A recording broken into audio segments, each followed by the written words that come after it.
Broadcasting Region 1. Region 1. This is BBS. Bicol Broadcasting Systems Incorporated. DWLV 91.9 MHz. Your news and music stations. BBS. Basta Bareta. Sigurado.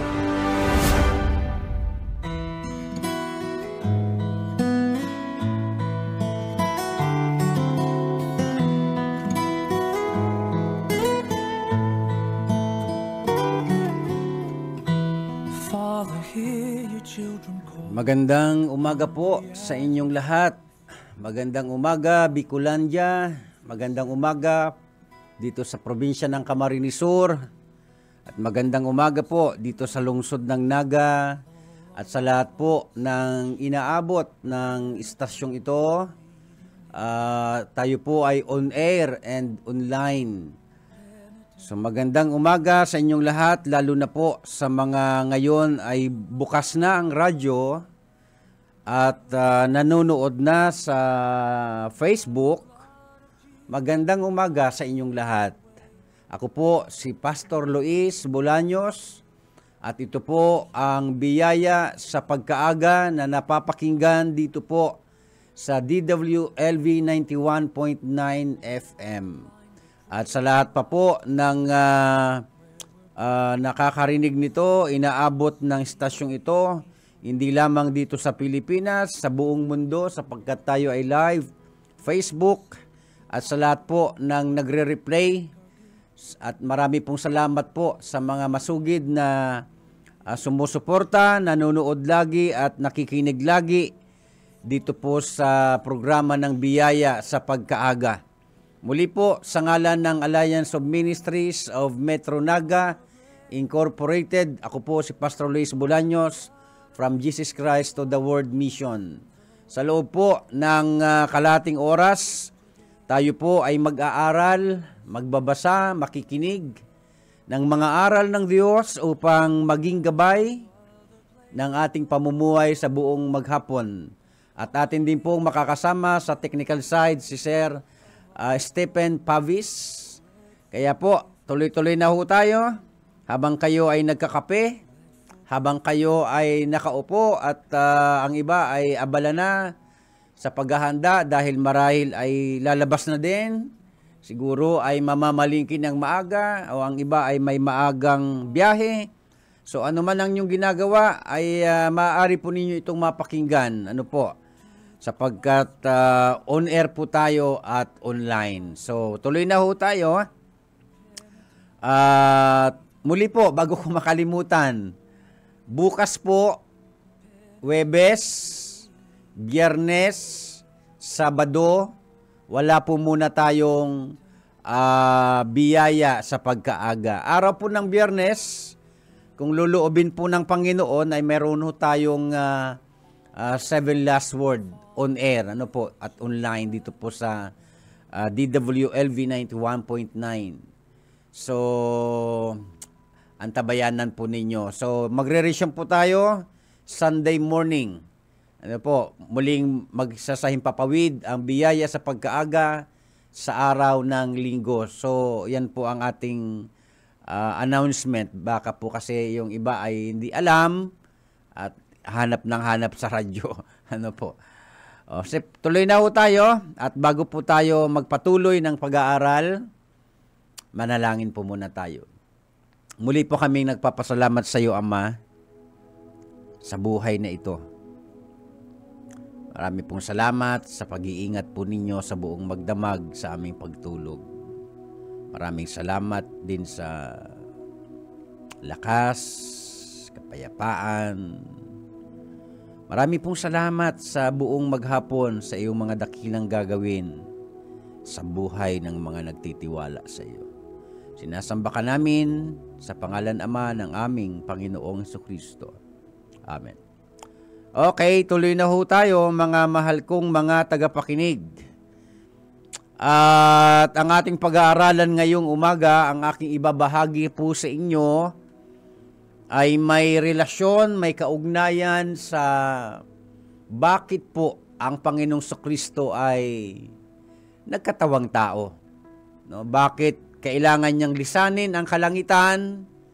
Bakit kailangan niyang lisanin pangsamantala ang kanyang kaharian para lamang magkatawang tao, bumaba rito sa lupa, dumaan sa proseso ng pagiging tao, ipinanganak, nakaranas, maging sanggol, maging bata, kabataan, hanggang siya ay nagkaedad at umakyat sa langit. Bakit po kailangan ang lahat ng yun ay pagdaanan ng ating Panginoong Hesukristo? Bakit po may mahal na araw? Bakit po may Kapaskuhan? Bakit po kinakailangan na ang anak ng Diyos ay maghirap, magsakripisyo? Bakit kailangan siyang saktan, ipako sa krus, at kung ano-ano pang mga masama, pangit, masakit na karanasan na kanyang dinanas alang-alang sa taong makasalanan, sa ating mga makasalanan. So, i-remind ko lamang po kayo, mga mahal kong mga tagapakinig, kung bakit ang Panginoong Kristo ay nagkatawang tao.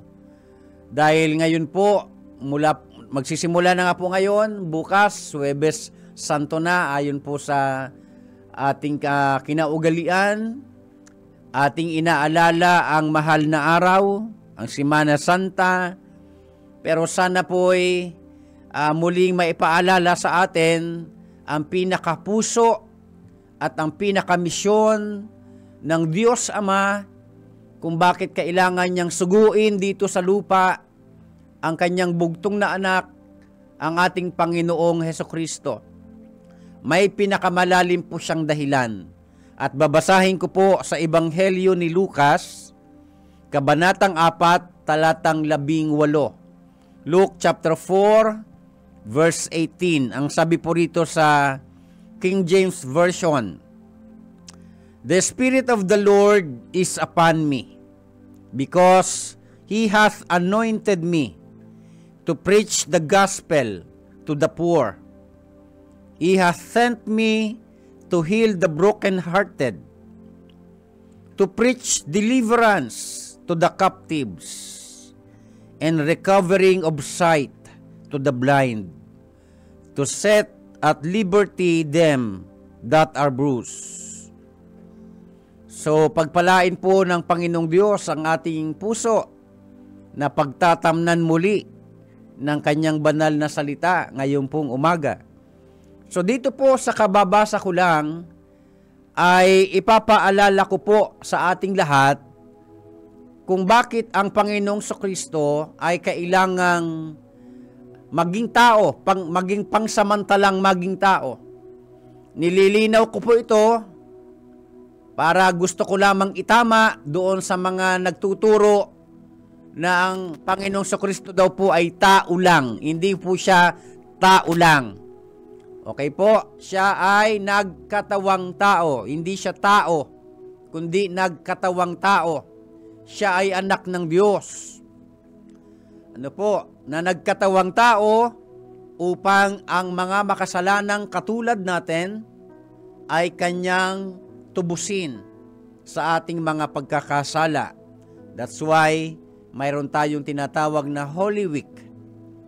Ngayon, ating aralin, ating himay-himayin ang ilan sa kanyang mga misyon kung bakit siya kinakailangang magdusa, mamatay sa krus, muling mabuhay para sa ating lahat. Ang sabi dito, "The Spirit of the Lord is upon me." So, ang banal na Espiritu, ang Espiritu ng Diyos ay nasa Panginoon sa Kristo. At ang sabi niya po rito, "Because He has anointed me." Siya ay pinili, binasbasa ng Ama to preach the gospel. So, ang Panginoong Kristo ay nagkatawang tao upang ipangaral ang Ebanghelyo, ang magandang balita. By the way, what is the gospel? Pag sinasabi nating gospel, ito yung siya ay naging tao, na siya ay namatay, na ang Panginoong Kristo ay muling nabuhay. That is the gospel. Okay po, kapag may nagtatanong sa atin, ano ang ibig sabihin ng Ebanghelyo? Ang Ebanghelyo ay yung ang Panginoong Kristo ay isinilang dito sa lupa, nakipamayan sa mga taong makasalanan, namatay sa krus, at muling nabuhay. Yan ang Ebanghelyo. So ang Panginoong Kristo ay isinugo ng Ama para siya ay mamatay. Okay? At muling mabuhay para tayo ay tubusin sa ating mga pagkakasala. Ang ating kaluluwa ay kanyang tubusin. That is the gospel, yung kanyang pagkakatawang tao. Binibigyan ko po ito ng emphasis para lubos nating maunawa kung ano ang Ebanghelyo, kung ano ang magandang balita. Sapagkat nung hindi pa po nagkakatawang tao ang Panginoong Kristo, ang tao po ay nabubuhay sa kadiliman, ang tao ay nabubuhay bilang makasalanan. Yun ang masamang balita. Pero hindi po nagtapos sa masamang balita. Kaya nga po ang Biblia ay tinatawag na magandang balita o mabuting balita. Sapagkat sa kabila na ang tao nagkasala, yun ang masamang balita, pero hindi doon nagtapos. Dinulutan tayo ng Diyos Ama ng mabuting balita. At ang mabuting balita ay ang maisilang, magkatawang tao ang kanyang bugtong na anak, mamatay sa krus at muling mabuhay. Yun ang mabuting balita. That is the gospel. At ang sabi ni Jesus, He has anointed me to preach the gospel to the poor. Siya ay hinirang ng Panginoon, ng Ama, para ipangaral ang Ebanghelyo doon sa mga mahihirap. Pero kung uungkatin natin ang talagang kahulugan nito, siya ay hinirang para ipangaral ang kanyang salita o kaya ang gospel doon sa mga taong may mababang kalooban na tatanggap ng kanyang pangangaral. Tandaan natin, nung magkatawang tao ang Panginoong Kristo, kahit nakababayan niya, ay hindi naniwala sa kanyang pangangaral. Until now, may mga tao pa rin hindi naniniwala sa kanyang pangangaral. Hindi naniniwala sa gospel. May mga taong hindi naniniwala na ang Panginoong Kristo ay anak ng Diyos na nagkatawang tao. Until now, may mga naniniwala na ang Panginoong Kristo ay tao lamang. May mga naniniwala na isa lamang siyang propeta. Pero ang gospel po, ang Panginoong Kristo ay anak ng Diyos na nagkatawang tao para tayo ay matubos. So yan ang una niyang misyon, to preach the gospel. At katunayan kung ano ang kanyang misyon, yun din ang ating misyon. Misyon ng mga totoong mga Kristiyano. That's why, kung bakit ito, nakita niyo po sa mga oras na ito, nangangaral ako ng gospel, sapagkat ang misyon ng Panginoong Kristo ay misyon din ng kanyang mga tagasunod. Kaya purihin ang Panginoon sapagkat binigyan tayo ng pribileyo at pagkakataon na through radio ministry ay nagkaroon tayo ng pagkakataong ipangaral ang gospel. Pagpalain ng Diyos ang taong nasa likod para maipangaral ang sa kanyang salita dito po sa radio station na ito. Okay po? Kaya pangalawa, ang sabi po, He has sent me to heal the broken-hearted. So isa pa pong misyon ng Panginoon Kristo ay sinugo siya ng Ama para pagalingin ang mga sugatang puso. Alam nyo, sa buhay natin, ang dami-daming mga nagdudulot para magkaroon tayo ng tinatawag na broken-hearted. Maraming nagdudulot sa buhay ng tao para tayo ay makaranas ng mga kabiguan, sakit ng kalooban, pagdurusa, at kung tutuusin, alam niyo po, kung uungkatin natin ang mensahe sa likod nito, kung tutuusin naman, ang ating ang mga nagdudulot sa tao para magkaroon ng makaranas ng broken-hearted, ay kasalanan din naman kasi ng tao. Pagka ang tao ay nabubuhay na makasalanan, ang kasalanan po ay laging may bayad. Marahil ang bayad ng kasalanan ay mga kabiguan, pagdurusa, malalim na kalungkutan. Kaya nga, kahit nga sa ating kapanahunan nakakaranas ang ibang mga tao ng depresyon. Diba? At yun ay nag-uugat sa kasalanan. At nagre-resulta sa pagkakaroon ng broken hearted. Nabubrok ang ating puso, no? Kaya siguro sa mga oras na ito may mga broken heart, di ba? Dahil sa maraming pinag-ugatan. Pero ang pinakaugat lang naman yan, kung ititrace natin, kasalanan. Karamihan sa ikinalulungkot nating mga tao, karamihan sa ating ipinagdurusa sa buhay, ay dahil nga po lumalabag ang tao sa banal na kalooban ng Diyos, sa magandang plano ng Panginoong Diyos. Pagka tayong mga tao ay laging susuway sa banal na kalooban ng Ama, lagi naman po yung magre-resulta talaga para maghirap ang ating puso. So, ang Panginoon, isa yan sa kanyang misyon. Napakabait ho ng Panginoong Kristo. Huwag po kayong maniniwala doon sa mga lapastangan na nagre-write ng Bible at pinapalabas na masama at makasalanan daw ang Panginoon Kristo. Mga lapastangan sila. Nawa Panginoon na ang bahala sa kanila. Sinasabi ko to sa inyo para sa hindi nakakaalam. Mayroong isang bansa na nagre-write. Nagre-write, isinulat muli ang banal na kasulatan, partikular ang Bagong Tipan. At pinapalabas doon sa isinulat nilang Bagong Biblia na ang Panginoong Kristo daw po ay hindi mabait, hindi mabuti, at siya ay masama. Napakalapastangan ng mga taong ito.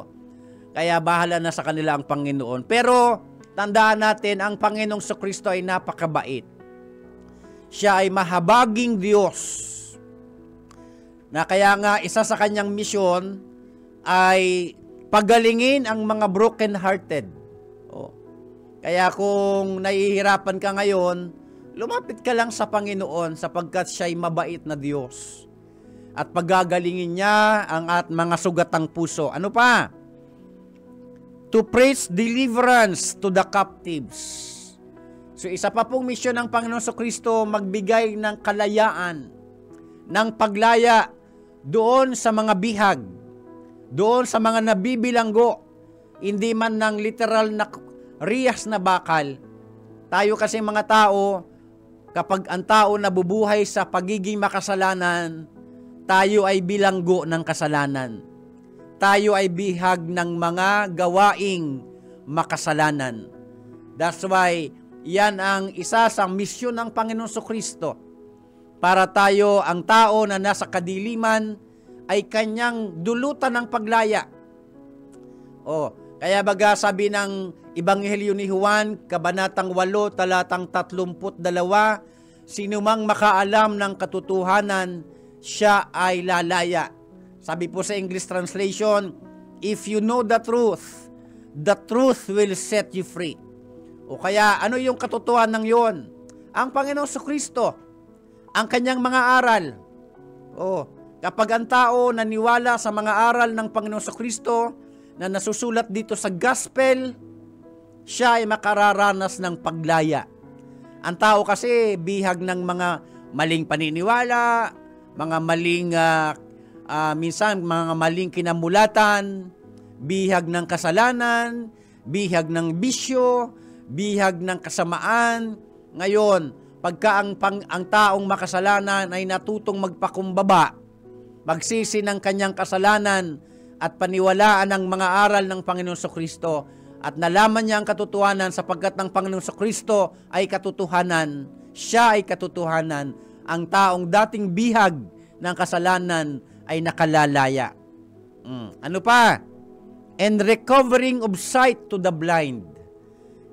Isa sa misyon ng Panginoon Kristo para buksan ang mga matang nabubulagan.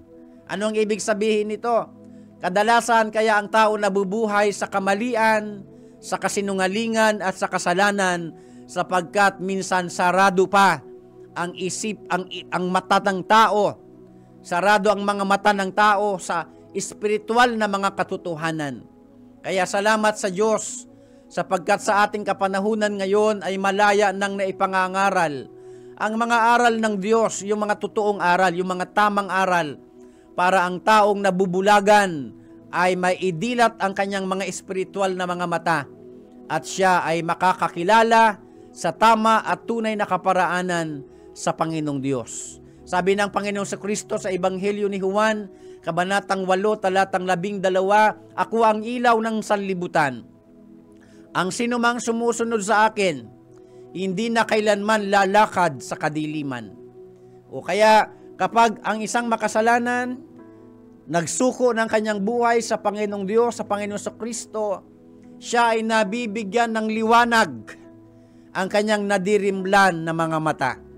O, kaya itong mga naririnig natin sa mga oras na ito, mga mahal kong mga tagapakinig, kung tatanggapin natin ito ng may pagpapakumbaba at pagkilala na ito ang aral ng Diyos na makapagpapalaya sa atin, makakapagpabukas ng ating mga saradong mga mata. Sabihin ko po sa inyo, ang sabi ng Panginoon sa Kristo, siya ang ilaw ng sanlibutan. Ang sino mang susunod sa Kanya ay bibigyan niya ng liwanag ang daraanan. Alam niyo kung bakit maraming tao ang naliligaw ng landas? Ay sapagkat sarado pa ang kanilang mga mata para makita nila ang mga aral ng Diyos.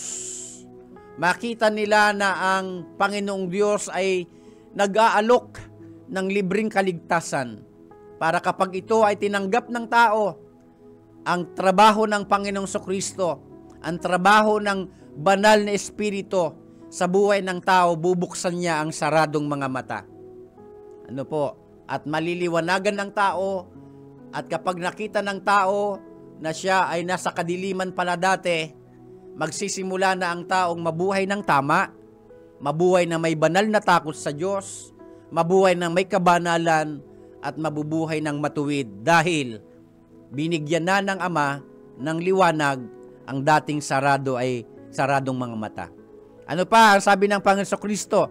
To set at liberty to them that are bruised. O, isa sa papel ng Panginoon Kristo kung bakit siya isinugo para bigyan niya ng laya kahit na yung mga inaapi. Ano po? Kasi malawak ito kung uungkatin natin ang katotohanan sa likod nito.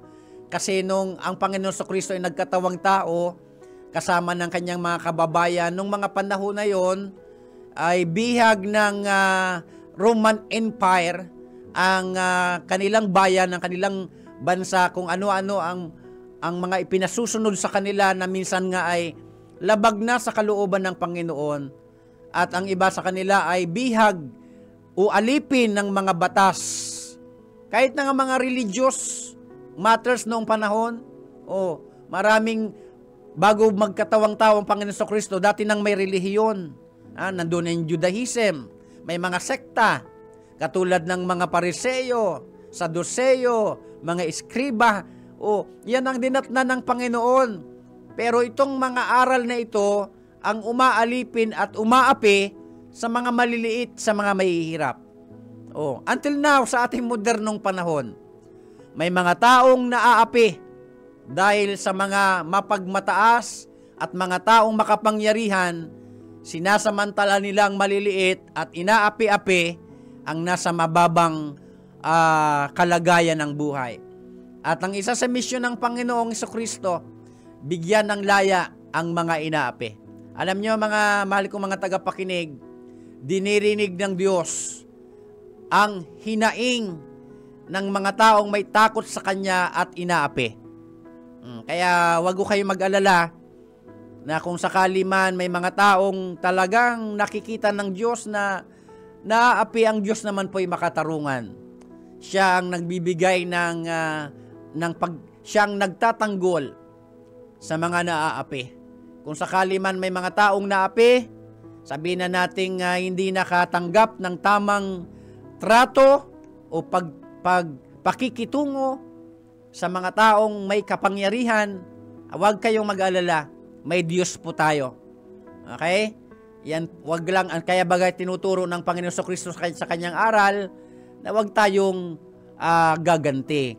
'Di ba? Kasi ang Diyos ang gaganti kung sakali man ang tao ay nakararanas ng pang-aapi.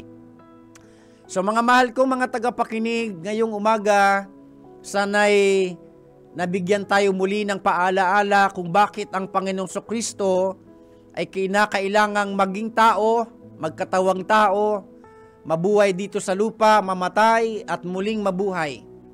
Pero ang lahat ng yan, tayo ang dahilan. Ikaw, ako, tayo ang pinakadahilan kung bakit mayroong John 3:16. Ang sabi po ng John 3:16, "For God so loved the world that He gave His only begotten Son, that whosoever believes in Him shall not perish, but have an eternal life." Gayon na lamang ang pag-ibig ng Diyos sa sangkatauhan. Kaya ibinigay niya ang kanyang bugtong na anak upang ang sinumang sumampalataya sa kanya ay hindi mapahamak, kundi magkaroon ng buhay na walang hanggan. Mga minamahal kong tagapakinig, iyan ang pinaka punot dulo, pinaka puso ng misyon ng Panginoong Kristo na siya isinugo ng Ama dito sa lupa para ang mga makasalanan ay sumampalataya sa Panginoong Kristo. At kapag ang makasalanan ay sumampalataya sa Panginoong Kristo, hindi na siya mapapahamak, kundi magkakaroon ng buhay na walang hanggan. Mga mahal ko, mga tagapakinig, hindi pa naman huli ang lahat. Kung sakaling may nakikinig sa akin na ikaw ay nabubuhay, na sumusuway sa Panginoon, nabubuhay sa pagiging makasalanan, huwag sanang maging palabas ang gagawin nating pag-alaala sa Semana Santa.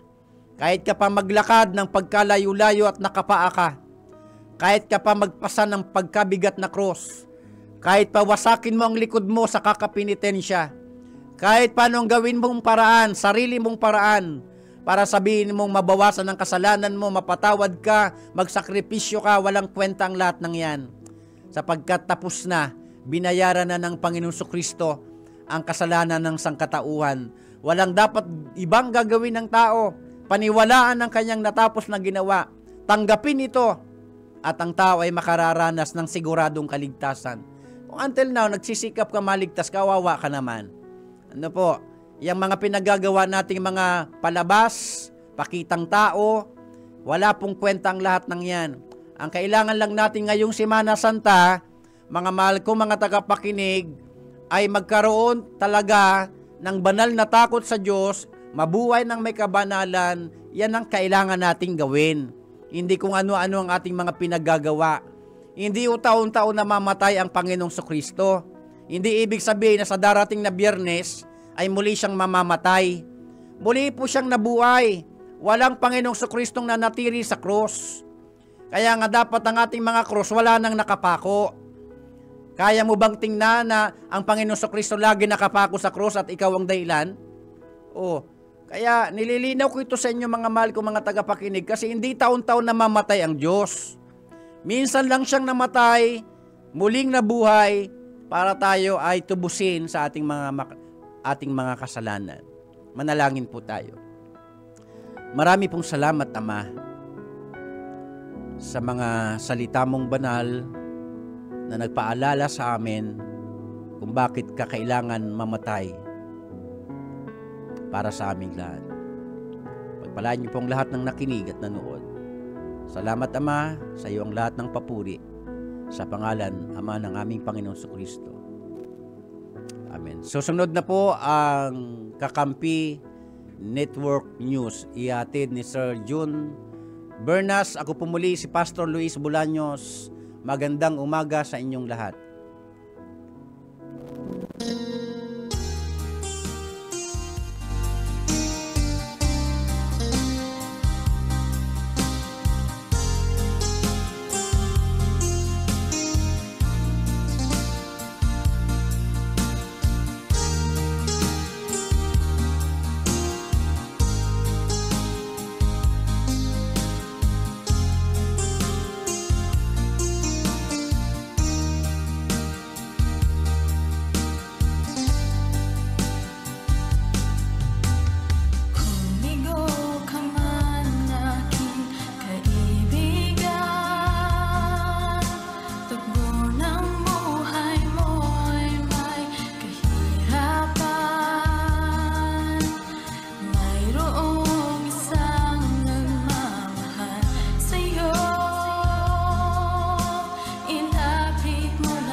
liwanag ay sisikatin sa buhay mo. Kaginhawaan ay iyong matatamo.